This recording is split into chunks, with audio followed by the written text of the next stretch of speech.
She changed the locks to teach me about responsibility, but I learned something completely different instead. The lesson just wasn't the one she intended to deliver. I'd been married to Brooke for 3 years, living in our 2-bedroom apartment in a quiet suburban Dallas complex called Meadowbrook Commons, where neighbors actually knew each other's names and kids still rode bikes in the courtyards. I worked as a telecommunications tower maintenance specialist, spending my days climbing 100-foot structures to keep the city connected during everything from routine maintenance to emergency repairs, while Brooke managed social media accounts for local businesses from our converted spare-bedroom office. That particular Tuesday had been especially brutal, starting with a pre-dawn emergency call to replace damaged equipment on a cell tower in Arlington after Monday night storms, followed by 2 routine inspections in Plano and ending with troubleshooting connectivity issues at a facility in Garland that kept half the county's emergency services offline for 3 hours.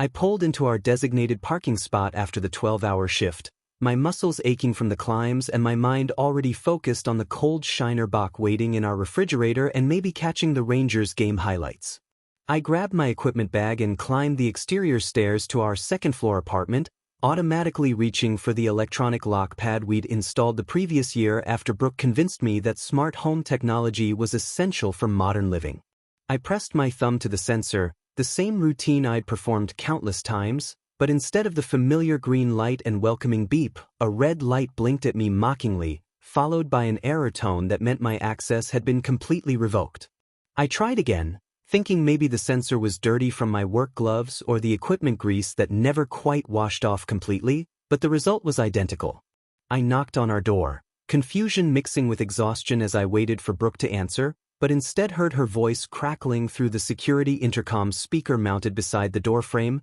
crisp and deliberate like she'd been rehearsing this moment. She informed me that I was locked out because I'd forgotten to pick up her dry cleaning from the shop on Mockingbird Lane, something she'd asked me to do during my lunch break, and that this was a teaching moment about priorities and consideration for my wife's needs in our marriage. I stood there in my work clothes, safety harness still clipped to my belt and steel-toed boots dusty from tower platforms, listening to her explain through the tinny speaker how I needed to learn that marriage meant thinking about someone other than myself and that actions had consequences. The absurdity of the situation hit me like a dropped wrench as I realized she was literally holding me hostage outside our own home because I'd forgotten an errand during a day when I'd spent 11 hours ensuring emergency communications systems stayed operational across 3 counties, potentially saving lives with every connection I restored.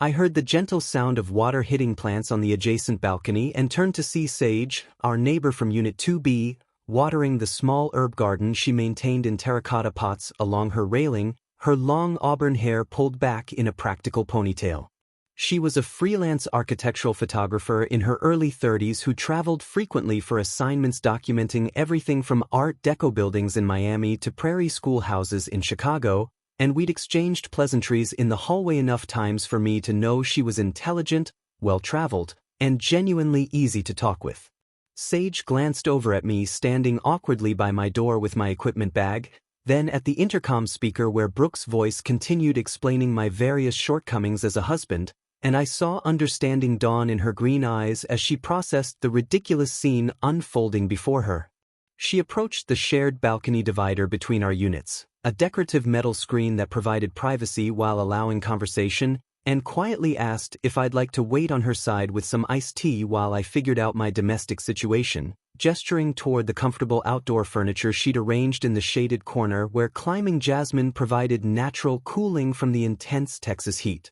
I accepted Sage's invitation and climbed over the low divider between our balconies, grateful for her kindness and the prospect of sitting somewhere that didn't involve standing in the hallway like a locked-out teenager waiting for parental permission to come home. She brought out 2 glasses of perfectly sweetened tea with fresh mint from her herb garden, and we settled into her comfortable wicker chairs that overlooked the complex's central courtyard where residents often gathered in the evenings to let their kids play or walk their dogs. I found myself explaining my work to someone who actually listened with genuine interest, describing how tower climbing required both physical strength and technical knowledge, how each structure had its own personality and unique challenges, and how the view from 200 feet up gave you a completely different perspective on the sprawling metroplex below.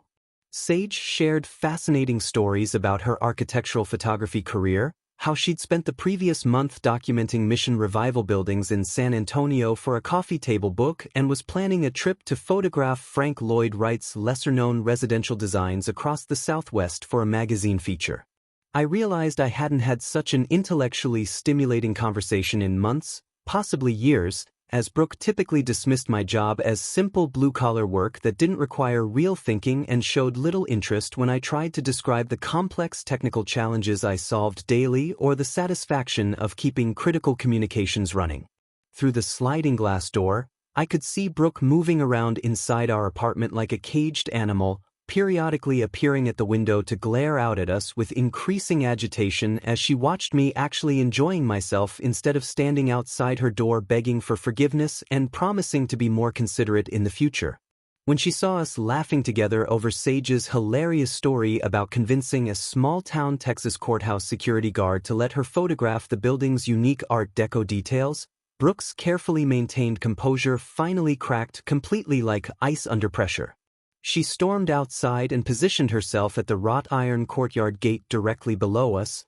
her voice echoing off the surrounding three-story buildings as she screamed that I was making a complete spectacle of myself and embarrassing her in front of the entire neighborhood with my juvenile behavior. She accused Sage of deliberately encouraging my irresponsibility and inappropriately interfering in our marriage, claiming that any decent woman with proper boundaries would have sent me home immediately instead of enabling my childish defiance by offering refreshments and entertaining conversation like some kind of relationship homewrecker. Sage remained remarkably calm throughout the verbal assault, setting down her sweating tea glass and leaning forward slightly to address Brooke with the kind of measured, professional tone you'd use with an unstable person who might become physically violent at any moment. She pointed out that locking someone out of their own home for forgetting dry cleaning seemed somewhat disproportionate to the offense, especially when that person had just worked a 12-hour shift maintaining critical infrastructure that kept emergency services operational, and that she was simply offering basic human kindness to someone who appeared to have been treated unreasonably. This perfectly reasonable observation sent Brooke into an even more furious rant about interfering outsiders who didn't understand the complexities of marriage dynamics and had no business inserting themselves into private domestic situations they couldn't possibly comprehend. Her screaming attracted immediate attention from other residents throughout the complex, including elderly Mr. Peterson from the ground floor who opened his door wearing his Vietnam veteran baseball cap to investigate the commotion, took one long look at the scene unfolding below, and commented loudly enough for everyone in the courtyard to hear that Brooke had clearly lost her damn mind over something completely trivial.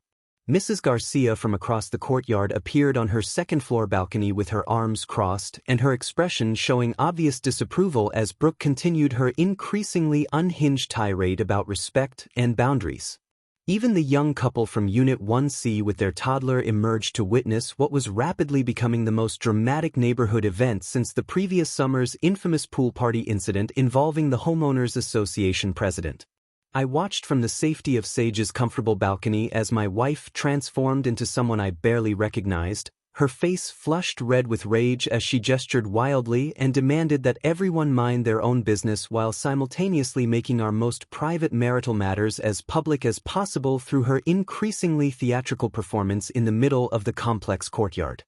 Brooke maintained the lockout for 6 grueling hours, periodically appearing on our own balcony like some kind of deranged neighborhood watch captain to glare daggers at Sage and me, clearly expecting her punishment to break my spirit and send me crawling back with heartfelt apologies and promises to prioritize her dry cleaning above all other earthly concerns. As the afternoon Texas heat became unbearable even in the shade, with temperatures climbing toward the mid-90s and humidity making the air feel thick as soup, Sage suggested we move inside her air-conditioned apartment, and I gratefully accepted, marveling at how someone I barely knew was showing me more basic human consideration than my own wife had demonstrated in months of increasing control and criticism. Her living space was tastefully decorated with framed photographs from her architectural projects, comfortable furniture that actually invited relaxation instead of serving as expensive display pieces, and bookshelves lined with photography guides, art history volumes, and travel memoirs that spoke to a curious, educated mind constantly seeking new experiences and knowledge. She showed me her impressive portfolio of architectural photographs, each image capturing not just buildings but the stories they told about the people who designed and inhabited them. From a crumbling Art Deco movie theater in downtown Dallas that had once hosted vaudeville acts to a perfectly preserved Victorian mansion in Galveston that had survived countless hurricanes through sheer stubborn craftsmanship and community determination. As she shared detailed stories about her travels documenting historic buildings across the Southwest, from ancient adobe missions in New Mexico where Spanish colonists had built their hopes into thick walls to limestone courthouses in Central Texas Hill Country where justice had been dispensed for over a century, I realized I hadn't had such an intellectually stimulating conversation in years, maybe since college when ideas and experiences mattered more than social media presence and material acquisitions. Brooke typically dismissed my interests as blue-collar nonsense that didn't require real thinking, rolling her eyes dramatically when I tried to explain the complex engineering challenges of tower maintenance or the genuine satisfaction of solving technical problems that kept entire communication networks operational during natural disasters and emergencies. When Sage offered to make dinner, suggesting we cook together rather than order expensive takeout from one of the overpriced chain restaurants Brooke preferred, I accepted eagerly, discovering that she approached food preparation with the same artistic sensibility and attention to detail she brought to her photography work. We prepared a simple but delicious meal of grilled chicken seasoned with herbs from her carefully maintained balcony garden, roasted vegetables seasoned with exotic spices she'd collected from local farmers markets during her travels, and fresh sourdough bread from a neighborhood bakery she'd discovered during one of her evening walks around the area to scout potential photography subjects. Meanwhile, Brooke had escalated her surveillance operation into something resembling a military intelligence gathering mission, positioning herself at various windows and doorways throughout our apartment to document our activities with her phone camera, presumably building some kind of evidence file for whatever legal or social media campaign she was planning to justify her increasingly bizarre and controlling behavior to friends and family. When she realized we were actually cooking dinner together like civilized adults, sharing stories and laughing over simple domestic tasks, her fury reached what I thought might be dangerous new heights, and she began pounding aggressively on the shared courtyard gate while demanding that the building manager intervene immediately in what she described as a completely inappropriate situation that violated the complex's moral standards and community guidelines. Her increasingly frantic pounding attracted Mrs. Chen, the middle-aged property manager, who emerged from the front office looking thoroughly annoyed at having her peaceful evening interrupted by what appeared to be an escalating domestic dispute involving someone locked out of their own apartment by their own spouse over forgotten dry cleaning. Mrs. Chen listened with remarkable patience as Brooke explained her position about teaching responsibility and setting appropriate boundaries in marriage, then calmly pointed out that the lease agreement didn't actually give one spouse the legal right to deny the other access to their shared residence, regardless of forgotten errands or hurt feelings about household responsibilities. Sage and I enjoyed our homemade dinner on her balcony as the sun set over the Dallas skyline, painting the sky in brilliant oranges and purples that made the whole complex look almost romantic, completely visible to anyone in the surrounding apartments including Brooke, who continued documenting everything with her phone like she was gathering evidence for some kind of federal investigation. The irony wasn't lost on me that I was having the most pleasant, relaxing evening I'd experienced in months while sitting 20 feet from my own apartment, where my wife was probably pacing around planning her next move in whatever psychological warfare campaign she'd launched over forgotten dry cleaning. The food was delicious, the conversation was engaging, and for the first time in recent memory, I felt like someone actually valued my thoughts and opinions instead of treating me like a disappointing employee who required constant correction and improvement through various punishment strategies. Our peaceful dinner was interrupted when Brooke enlisted reinforcements in the form of her sister Diana, a corporate litigation attorney who specialized in employment law and had never met a conflict she couldn't escalate into a full-scale legal battle with threats of costly litigation. Diana arrived in her black BMW wearing her power suit like armor, marching up to the complex courtyard with the confidence of someone who believed every problem could be solved through aggressive legal positioning and intimidation tactics designed to overwhelm opponents into submission. She immediately began shouting about alienation of affection laws and claiming that Sage was engaging in intentional interference with Brooke's marriage, threatening to file harassment charges and possibly pursue civil litigation for damages related to the destruction of their sacred matrimonial bond. Sage listened to this legal bombardment with the same calm composure she'd shown earlier, setting down her wine glass and politely but firmly explaining that hosting someone for dinner didn't constitute criminal activity, especially when that person had been locked out of their own home by someone who apparently believed marriage gave them dictatorial powers over their spouse's location and activities. The confrontation revealed something deeply disturbing that I'd never fully recognized before, as Diana casually mentioned that Brooke had been tracking my location through my phone for months, monitoring my work schedule through GPS data, and keeping detailed records of my movements to better manage my behavior and ensure I was meeting her expectations for proper husband performance. This revelation hit me like a physical blow as I realized the extent of surveillance and control that had been operating in my marriage, making me understand that the dry cleaning incident wasn't an isolated punishment but part of a larger pattern of manipulation and behavioral modification that I'd somehow failed to recognize while I was living it. Sage raised an eyebrow at this admission, commenting dryly that using technology to monitor and control another adult's movements sounded less like marriage and more like parole supervision, which sent Diana into a furious lecture about the legal rights of married couples to expect accountability and consideration from their spouses. The argument escalated as Diana insisted that Sage had no right to insert herself into someone else's marriage, while Sage calmly pointed out that offering basic human kindness to someone who'd been treated unreasonably wasn't inserting herself into anything but simply responding to an obvious injustice with normal decent behavior. I sat there listening to my life being dissected by lawyers and neighbors, realizing that what I'd accepted as normal marital dynamics actually looked completely insane when viewed by objective outside observers who weren't emotionally invested in maintaining the status quo. Diana's threats became increasingly elaborate and ridiculous, involving everything from restraining orders to cease and desist letters, while Sage remained unimpressed by the legal theatrics and continued to point out that adults generally had the right to choose where they spent their time, especially when their own homes had been made unavailable by controlling spouses who believed punishment was an appropriate relationship management tool. The entire confrontation was being witnessed by a growing crowd of neighbors who'd come outside to watch the entertainment, including Mrs. Garcia, who was providing running commentary in Spanish to her teenage daughter, and Mr. Peterson, who kept shaking his head and muttering about how marriage had apparently become some kind of psychological warfare in the modern era.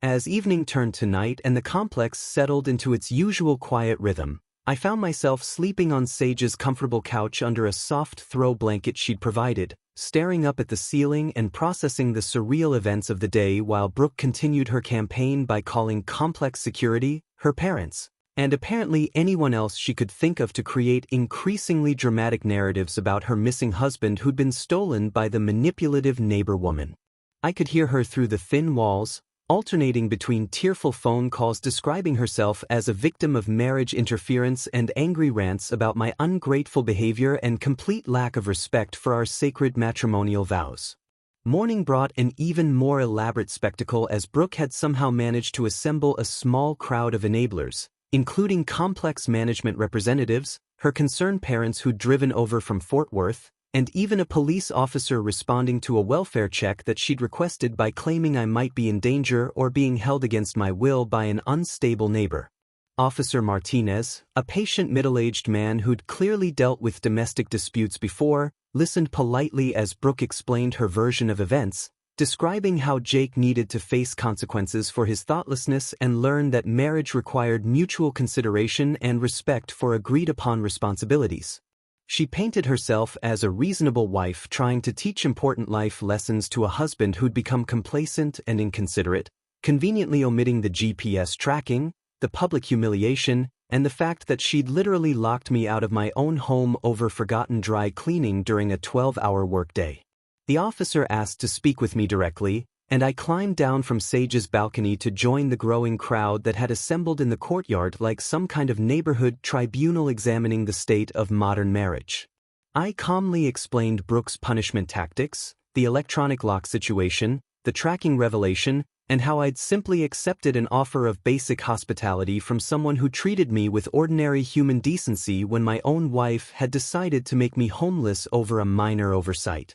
Officer Martinez nodded thoughtfully as I spoke, occasionally glancing at Brooke, who kept interrupting my account with corrections and clarifications about my various failings as a husband and her legitimate right to set boundaries and expectations for proper behavior within their marriage. The community witnesses began sharing their own observations from the previous evening, with Mrs. Garcia describing Brooke's screaming fit in the courtyard, Mr. Peterson commenting on the disproportionate response to such a trivial issue, and Mrs. Chen explaining how the lockout violated basic lease agreement principles about shared residence access. Brooke's parents looked increasingly uncomfortable as the full scope of their daughter's behavior became clear through multiple witness accounts, while Diana continued making legal threats that Officer Martinez politely but firmly dismissed as inappropriate for what was clearly a domestic disagreement rather than any kind of criminal activity. The officer gently explained that adults were generally free to choose where they spent their time,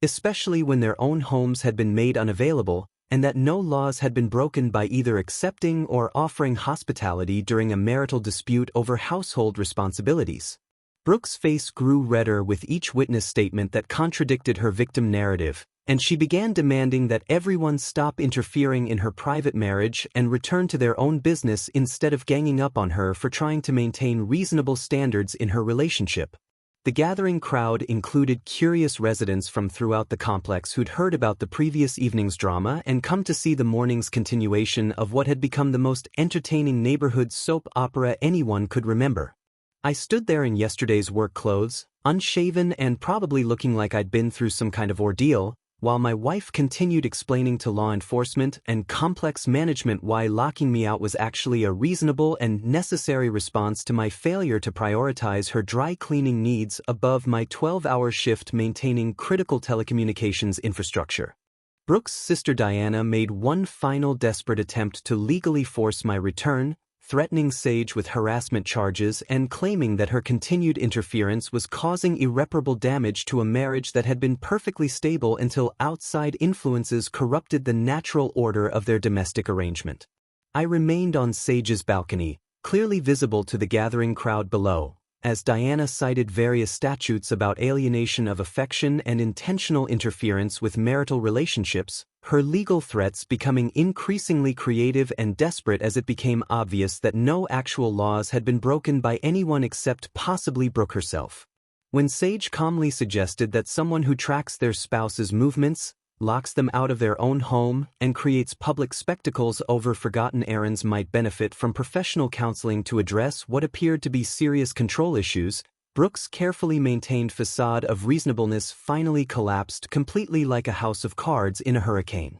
She began screaming that everyone was ganging up on her, that no one understood the pressures of being married to someone who didn't appreciate everything she did to maintain their household and relationship, and that she was the real victim in a situation where her reasonable expectations had been twisted into some kind of psychological abuse narrative by interfering neighbors and biased observers. Her emotional breakdown escalated into physical action as she stormed back into our apartment and began throwing my belongings from our second-floor balcony into the courtyard below, starting with my work clothes and safety equipment, then moving on to personal items like books, electronics, and anything else she could lift and hurl over the railing. My steel-toed boots landed with heavy thuds on the concrete walkway, followed by my collection of technical manuals, then my laptop bag containing work documents and personal files that scattered across the courtyard like confetti at some demented celebration of marital destruction. The property manager, Mrs. Chin, immediately began documenting the destruction of property and public disturbance with her phone camera while explaining to Brooke that throwing items from balconies violated multiple lease provisions and community guidelines,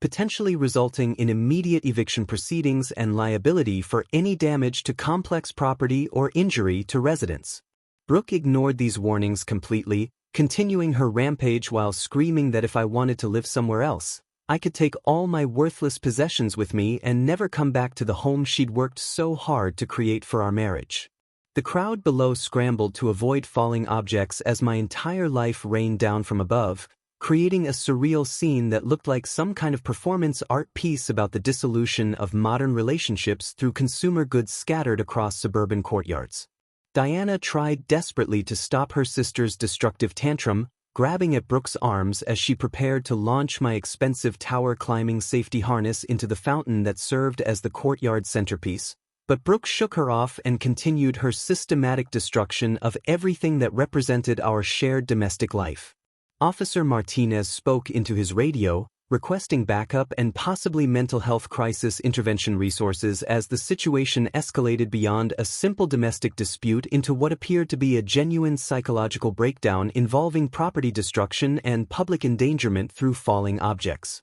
I watched from Sage's balcony as 3 years of marriage literally fell apart in the courtyard below, my possessions scattered like the remnants of a life I'd thought was stable and secure but had apparently been built on the shifting foundation of someone else's need for absolute control and submission. Sage stood beside me, quietly asking if there was anything particularly important I wanted to retrieve from the chaos below, or if I was content to let it all go and start fresh, her tone suggesting that she understood this moment represented more than just the end of a bad day but possibly the beginning of something completely different. The neighbors who'd gathered to witness the morning's drama now found themselves dodging falling household items while watching a woman completely destroy her own marriage in the most public and dramatic way possible, creating a spectacle that would be discussed in the complex for years to come. Mrs. Chen was already on her phone with the corporate office, explaining the liability issues and lease violations while documenting every thrown item for the inevitable eviction proceedings that would follow this very public demonstration of unstable behavior and property destruction.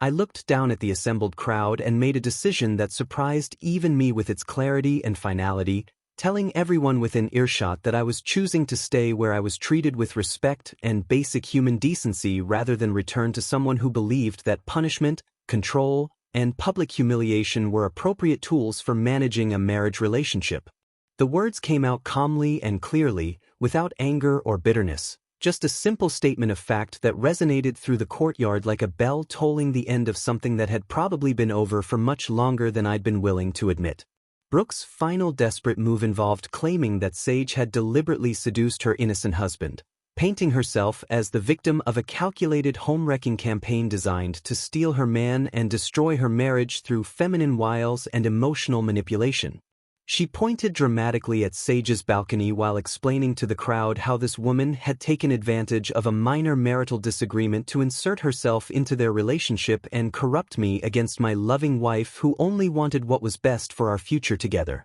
The neighbors who had witnessed the entire sequence of events from the previous evening through the current morning's drama immediately contradicted her version of the story, with Mrs. Garcia loudly explaining how Brooke had locked me out and screamed at everyone while Sage had simply offered basic hospitality to someone who'd been treated unreasonably. Mr. Peterson added his own observations about Brooke's unhinged behavior and complete overreaction to a forgotten errand, while other residents nodded in agreement and shared their own witness accounts of the escalating control and punishment tactics they'd observed throughout the ordeal. Officer Martinez took notes as multiple neighbors provided consistent testimony about what they'd actually seen, creating an official record that completely undermined Brooke's victim narrative and established the true sequence of events for any future legal proceedings that might arise from her increasingly desperate attempts to avoid responsibility for her actions. The complex security team arrived to assess the property damage and safety hazards created by Brooke's balcony throwing tantrum, while Mrs. Chen began the paperwork process for emergency lock changes that would allow me to retrieve any remaining belongings from our apartment without further confrontation or drama. Sage quietly offered her spare bedroom until I could find my own place, explaining that she traveled frequently for work and could use someone reliable to keep an eye on her apartment and plants during her photography assignments across the Southwest region. I accepted her generous offer, realizing that Brooke's attempt to teach me a lesson about responsibility had actually taught me something far more valuable about recognizing the difference between love and control, between partnership and domination, between someone who wanted to build a life together and someone who wanted to manage another person's existence according to her own rigid specifications. The crowd began to disperse as the immediate crisis resolved itself, with neighbors returning to their own apartments but continuing to discuss the morning's events that had provided more entertainment than most reality television shows could offer. Brooke stood on our balcony looking lost and confused, as if she couldn't understand how her perfectly reasonable punishment strategy had resulted in the complete destruction of her marriage and her reputation within the community she'd have to continue living in for the foreseeable future. Diana gathered up the scattered belongings from the courtyard while trying to convince her sister to seek professional help for what were obviously serious control and anger management issues that had escalated far beyond normal marital disagreements into genuinely destructive behavior patterns. 6 months later, Sage and I announced our engagement to our supportive neighborhood community during the complex's annual barbecue celebration, where residents who had witnessed our unusual beginning wished us well and joked about how sometimes the best relationships start with the most unexpected circumstances. Brooke had moved out within a month of the incident, unable to face the daily reminder of how her need for absolute control had cost her a marriage and the respect of an entire community that had seen her true character revealed under pressure. The conversation became increasingly heated as Brooke insisted she had every right to control access to her own home, while Mrs. Chen explained that creating disturbances and harassing other residents could result in lease violations and potential eviction proceedings if the behavior continued. From Sage's kitchen window, I watched this exchange with growing amazement at how my wife's attempt to punish me for a minor oversight had spiraled into a complex-wide incident that was making her look completely unhinged to everyone who witnessed it. As evening settled over the courtyard and lights began twinkling in apartment windows, I found myself genuinely enjoying the peaceful domestic routine of preparing and sharing a meal with someone who treated me like an equal partner rather than a disappointing employee who needed constant correction and improvement.